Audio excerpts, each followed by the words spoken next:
In this video, I will show you how to create a League of Legends account. So let's jump straight into it. So as you can see, I'm currently here on the official website for League of Legends. So what you want to do first is open up an internet browser and come across to leagueoflegends.com. So once you come across to here, what you're going to want to do is come up to the top right hand corner and click onto the sign in button. Now from here, if you don't have an account, this is through Riot Games. So if you don't have an account, then what you can do at the very bottom, you'll see the option to create account. So what you want to do is click onto this first of all. And this is going to take you across to a page like this. Now what you want to do first is go ahead and put your email into here.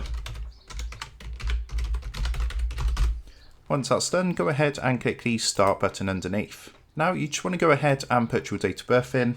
And the final thing to do is create a username and password. So you just want to put this into here and then go ahead and create your password. Once that's done, what you want to do is tick the box to agree to the terms of service and read and acknowledge the privacy notice. And if you want to, you can tick this box to receive occasional emails from Riot Games. The next step is completely optional.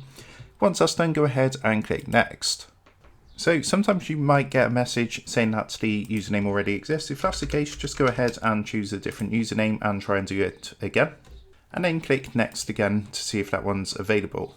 So if that's all available, then you're going to get a confirmation saying you're all set. Now get downloading. All you need to do now is download the actual game. So you can download for Windows here, or if you're using a Mac, click the download Mac installer underneath, and you'll be able to go ahead, download League of Legends. You'll have your account ready. So you just want to go ahead, download, install, and you'll be able to play League of Legends. So that's how to go ahead and create a League of Legends account. I hope this quick tutorial helped you out today. And if it did, I would really appreciate it if you was to consider dropping down below the video, leaving a like, and also subscribing to the channel. With that being said, I just want to take a minute to thank you guys for watching this quick video, and I will see you in the next tutorial.